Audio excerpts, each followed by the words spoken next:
अपने पसंदीदा शो के फुल एपिसोड देखने के लिए अभी डाउनलोड करें दंगल प्ले ऐप।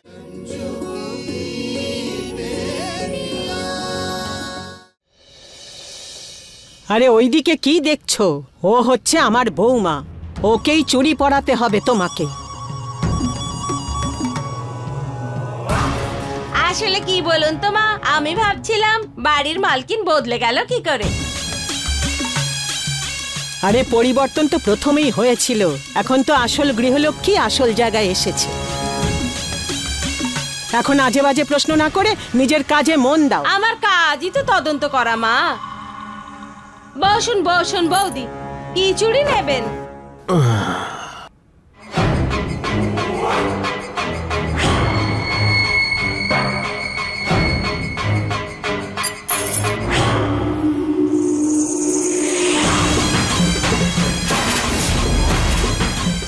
আরে এ কিরকম চুড়ি এনেছো তুমি?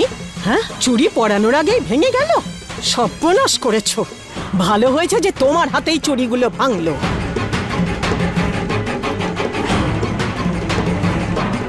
ছেড়ে দাও, ওকে চুরি পড়াতে হবে না, ছাড়ো, যাও এখান থেকে। আরে আরে মা, কেন রাগ করছেন? ভুল করে ফেলেছি না হয়।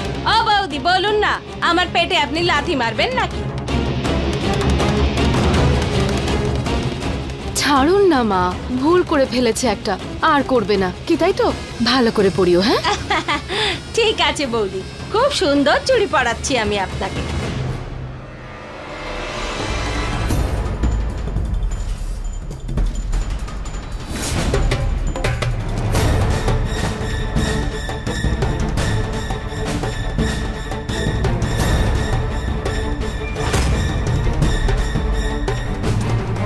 আমি আপনার সঙ্গে কথা বলতে চাই। নন্দীর সঙ্গে তোমার কি কথা আছে? আমার সঙ্গে কথা বলো।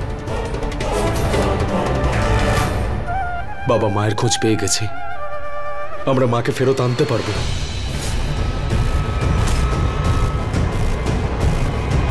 আমি জানি যে তুমি আমাকে বিশ্বাস করবে না, আর এই সবকিছু মাই নাটক করছে এটাই তুমি ভাবছো, কিন্তু এখন আমার কাছে তোমাকে বিশ্বাস করানোর মতো সময় নেই বাবা। তুমি প্লিজ 10 লাখ টাকা আমাকে ধার দাও, একবার মা ফিরে আসলে তোমার সব টাকা ফিরিয়ে দেবো। লাকি, আমি জানি না যে তুমি নাটক করছো নাকি সত্যি বলছো, কিন্তু এটুকু জানি তোমার জন্য আর ভিকির জন্য আমি চাইলে টাকা দিতেই পারি, কিন্তু তোমাদের মায়ের জন্য আমার কাছে দেবার মতো আর কিচ্ছু নেই।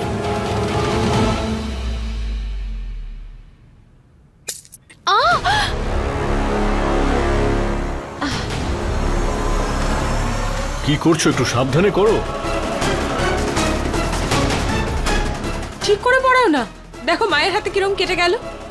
কোনো ব্যাপার না বুলবুল। আরে বাবু, চুড়ি যেমন ভাঙে তেমন বাজেও তো। আর তাছাড়া মেয়ে মানুষদের একটু কষ্ট তো সহ্য করতেই হয়, কি তাই তো বৌদি? তুমি একটা কাজ করো, ওই ইনফরমারের নাম্বারটা আমাকে দিয়ে দাও, আমি কথা বলছি।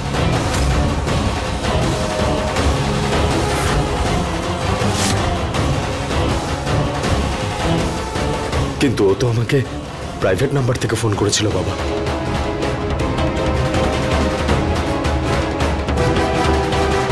ঠিক আছে, পরের বার যখন ওর ফোন আসবে আমার নাম্বারটা ওকে দিয়ে দিও, আমি ওর সঙ্গে কথা বলবো। আমি ওকে টাকা দিয়ে তোমার মাকে ছাড়িয়ে নিয়ে আসবো, যাতে এই নিরুদ্দেশ হওয়ার নাটক ও আর দ্বিতীয়বার না করতে পারে।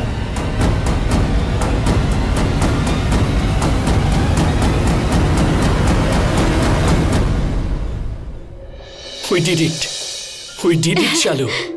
এই নতুন কন্ট্রাক্টে আমরা পেয়ে গেছি এবং এটা ড্রিমস কাম ট্রু। কংগ্রাচুলেশন বিশেষ। বাট চালু, তোমার বাবার সাপোর্ট ছাড়া এটা হতো না। উনি আমাদের সাহায্য করেছেন আর আমার মানও রেখেছেন। আচ্ছা, তোমায় ওনারা দেখা করার কথা কবে বলেছেন? আরে আজকেই বলেছে, আর তুমি চলো আমার সঙ্গে। না না, আজ নয়, একবার তোমার কাজ শুরু হয়ে যাক, তারপরে আমি যাব। আমি এই প্রজেক্টের অ্যাকাউন্টটা সামলাবো। আচ্ছা একটা কথা বলো, এই প্রজেক্টটা পাওয়ার জন্য কম্পিটিশনে আর কোন কোম্পানি ছিল? মার্কেটে দুটো বড় কোম্পানির সঙ্গে আমাদের কম্পিটিশন ছিল, সবকিছু ছিল ওদের কাছে, কিন্তু একটা জিনিস ছিল না। কি? তোমার মতো পার্টনার। তাছাড়া ওরা সবকিছু মেল করে দিয়েছে, তুমি ভালো করে দেখে নাও। আর আমি এক্ষুনি মিটিং করে আসছি। ওকে, ঠিক আছে। Bye bye.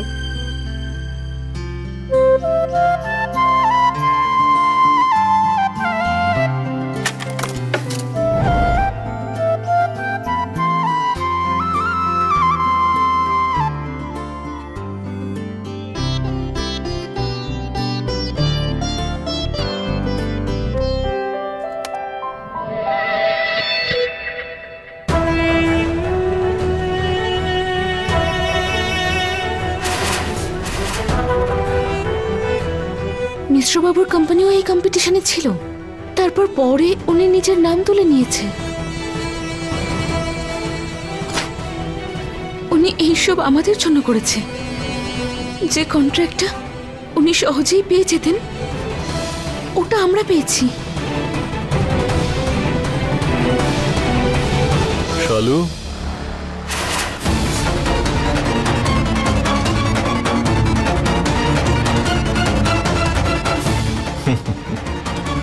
তোমাদের দুজনকে জানাই নতুন কন্ট্রাক্ট পাওয়ার অনেক অনেক শুভেচ্ছা। এই নাও মিষ্টি মুখ করো, দেখি দেখি মুখ খোলো।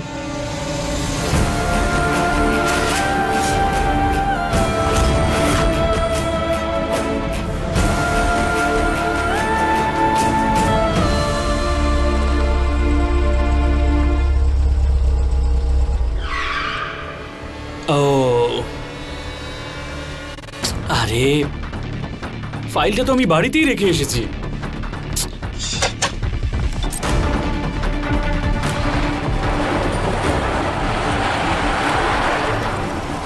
মিশ্রবাবু, এই কন্ট্রাক্টটা পাওয়ার জন্য আপনার কোম্পানি থেকেও টেন্ডার গিয়েছিল তো, আর এটা তো হতেই পারে না যে আপনার কোম্পানি কম্পিটিশনে থাকবে আর সেই কন্ট্রাক্টটা অন্য কেউ পেয়ে যাবে। তাহলে এটা বিশেষ কি করে পেল? আপনি এইসব কেন করলেন মিশ্রবাবু? আপনার কি মনে হয় যে আপনার এই দয়া আমরা নিতে পারবো? যখন বিশেষ এটা জানতে পারবে যে ও এই প্রজেক্টটা নিজের মেরিটের জন্য নয় বরং আপনার দয়ার জন্য পেয়েছে, তখন ওর কিরকম লাগবে? কি হয়েছে শালু?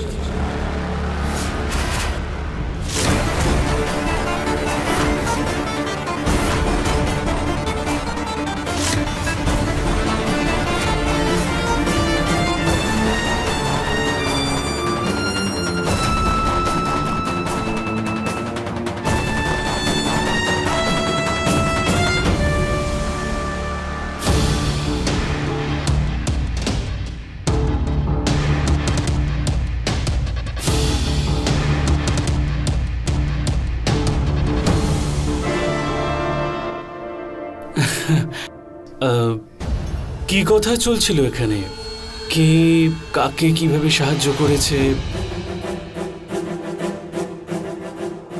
বিশেষ তুমি তো বিল্ডারের কাছে গিয়েছিলে তাই না, বাকি ফর্মালিটিস পূরণ করার জন্য? হ্যাঁ, আমি তো ওখানেই যাচ্ছিলাম বাবা, কিন্তু আমি ফাইলটা এখানে ভুলে ফেলে চলে গেছি। তাই শালু, এখানে কি কথা চলছিল? কি কি উপকারের কথা বলছিলে তোমরা? কে কাকে কি কি হলো শালু? তুমি, তোমার কপালে ঘাম দেখাচ্ছে, তুমি কিছু কিছু লুকাচ্ছ নাকি আমার থেকে? আরে শালু, বিশেষ আমি আজ অব্দি তোমার কাছে কিচ্ছু লুকোইনি, আর আজও তোমার কাছে কিচ্ছু লুকোবো না। আসলে কথাটা হলো এই যে বিবি বিল্ডার্সের যে কন্ট্রাক্টটা আমরা পেয়েছি, তার পিছনে মিশ্রবাবুর হাত রয়েছে। যাতে আমরা এই কন্ট্রাক্টটা সহজে পেয়ে যাই, তাই উনি নিজের কোম্পানির কোটেশন ফিরিয়ে নিয়েছেন।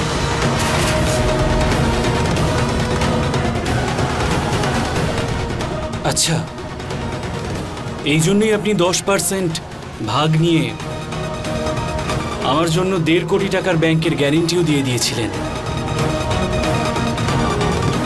এমন কেন করলেন বাবা? আপনি তো আমার কাজ দেখে খুব খুশি হয়েছিলেন, এরকম কেন করলেন আপনি? না বাবা, আপনি আমাকে অনেক অনেক ছোট করে দিলেন। না না না বিশেষ, তুমি ভুল ভাবছো। আমাদের পরিবারে তো জামাইয়ের সম্মান অনেক উঁচুতে। আমি তোমাকে ছোট করে এত বড় পাপ কেন করব?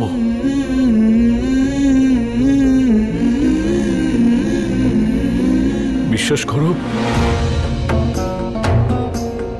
আমি তো শুধু একজন বাবা হিসেবে দায়িত্ব পালনের চেষ্টা করছিলাম।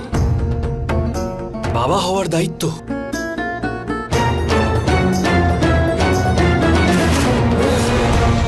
বাবা, শালু কখনো বাবা হিসেবে মানেনি আপনাকে, তাহলে কিসের দায়িত্ব?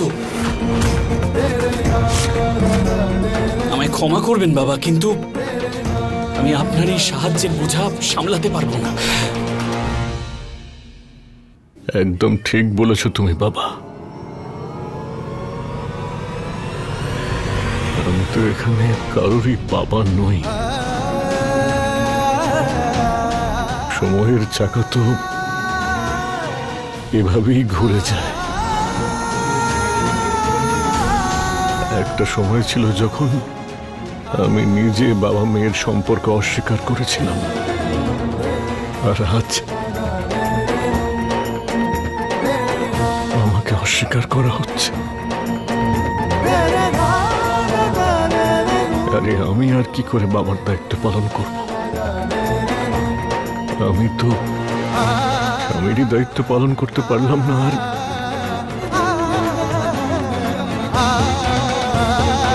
বাবার দায়িত্ব কোন মুখে পালন করব? বাবা একদম ঠিক কথা বলতো, শুধু জন্ম দিলেই কেউ বাবা হতে পারে না। বাবা হলো সেই যে প্রখর রৌদ্র তাপ নিজে সহ্য করে আর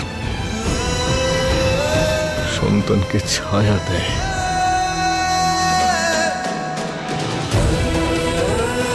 আমি কখনো নিজের সন্তানকে ছায়া দিইনি, বরং ওদেরই তাপ সহ্য করতে হয়েছে। হয়তো এটাই আমার শাস্তি, যে আমি হাত বাড়িয়ে মেয়েকে ডাকতে থাকবো আর মেয়ে মুখ ফিরিয়ে নেবে। হয়তো আমার শাস্তি তখনই পূর্ণ হবে যখন আমার মৃতদেহ মেয়েদের অপেক্ষায় থাকবে, অথচ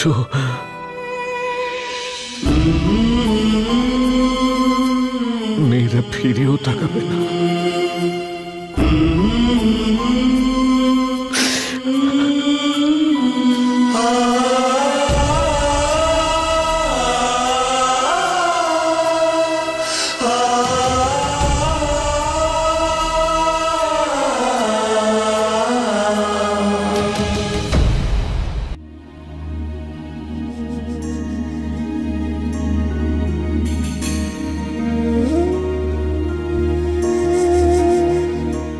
বাবা বাবা বাবা বাবা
তোমায় বাবা বলবো, কিন্তু তুমি কখনো আর মরে যাওয়ার কথা বলবে না।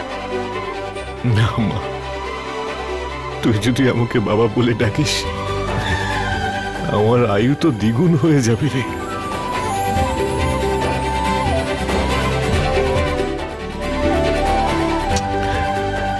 হ্যাঁ হ্যাঁ ঠিক আছে, কোনো ব্যাপার নয়। আমি আপনার এই সাহায্যটা আমি এটা পণ হিসেবে রেখে দেব, কোনো ব্যাপার নয়।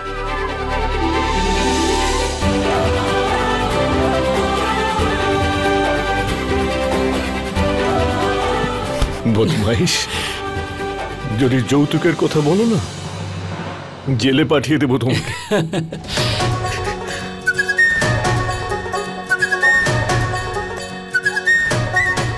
আয় মা, আয় বুকে।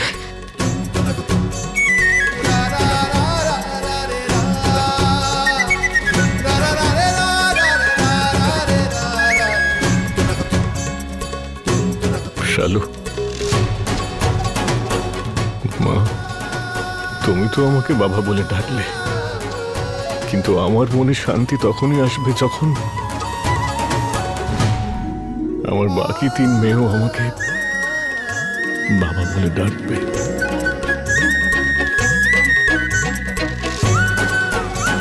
কিন্তু বাবা, এসব কি করে হবে?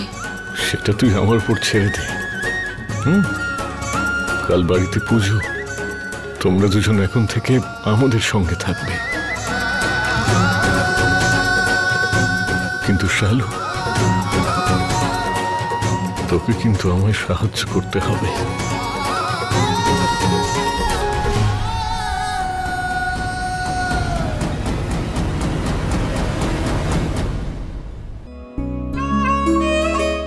বুলবুল, কি হচ্ছে এইসব? সব জিনিসপত্র অগোছালো হয়ে আছে, যেটুকু জিনিস আছে সেটাও ঠিকঠাক নেই, তারপরে আবার পরিমাণে কম। এভাবে কি করে পুজো করব আমরা? দিদি, এই বুলবুলি, একটা একটা নাম করে তোকে জিনিস লিখিয়েছি, তারপরে আবার ভুল হলো কি করে? ঠাকুমা তুমি যা যা আনতে বলেছিলে আমি সব নিয়ে এসেছি। দিদি খুঁজে পাচ্ছে না, এইভাবে ছড়িয়ে ছিটিয়ে আছে তো, তাই আমি খুঁজে দিচ্ছি। বুলবুল ঠিকই বলেছে শালু, সবকিছু আমার চেক করা হয়ে গেছে। তুমি কেন চেক করেছো? মা, এই চেক করার কাজটা তোমার নয়। আজ থেকেই পুজো শুরু, সারা দিনের উপবাস তোমার। তারপর সন্ধেবেলা এক বেলার খাবার খেয়ে পরশু দিন অবধি উপবাস করে থাকবে জল না খেয়ে। সব কাজ যদি এখন তুমি করো তাহলে কি করে চলবে? হ্যাঁ হ্যাঁ আমার ঠাকুমা, আমি কোনো কাজ করব না, হয়েছে? হ্যাঁ ঠিক আছে, এবার চুপ করে ওখানে গিয়ে বসে চাল বাছো। চলো। আরে কিন্তু এই সব জিনিসগুলো তো কিছু নয় মা, তুমি যাও, আমি করে দেবো আর একেও শিখিয়ে দেবো। কি শেখার বাকি আছে দিদি? সব তো করে নিয়েছি আমি। বুলবুল, এখনো শালুর কাছ থেকে অনেক কিছু শেখা বাকি আছে তোমার, আর এখন শুধুমাত্র তুমি রাগই করতে পারো, তাই তো শালু? ও তাই নাকি? এটা ভুলে যেও না, আমি কিন্তু বেশ ভালো করে মারতেও পারি।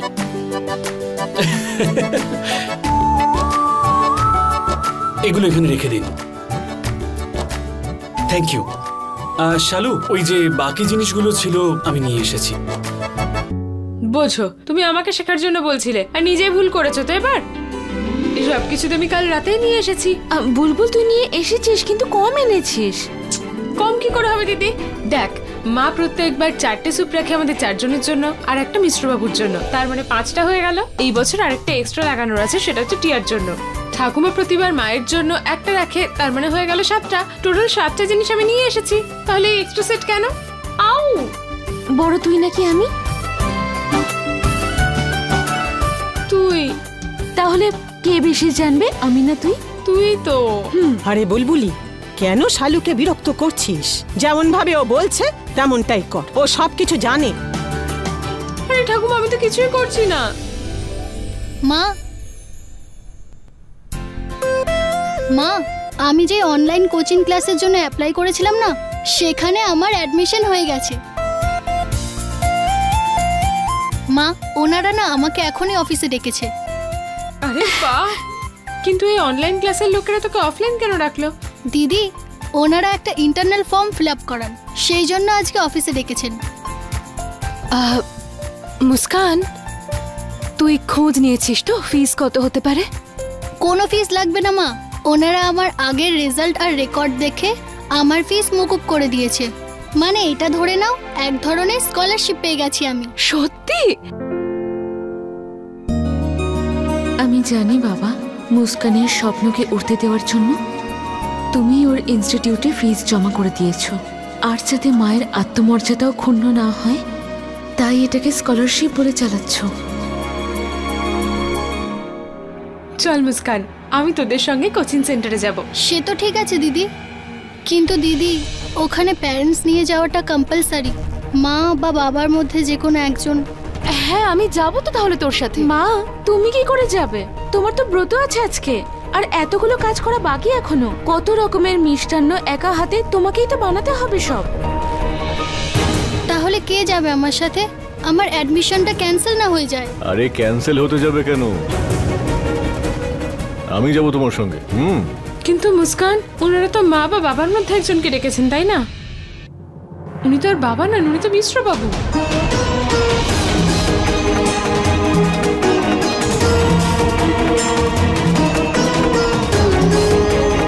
হ্যাঁ ঠিক বলেছো তুমি, আমি মিশ্রবাবু। কিন্তু বর্তমানে তোমার মায়ের অনুপস্থিতিতে ওনার প্রতিনিধি অথবা রিপ্রেজেন্টেটিভ হিসেবে যেতে পারি তো।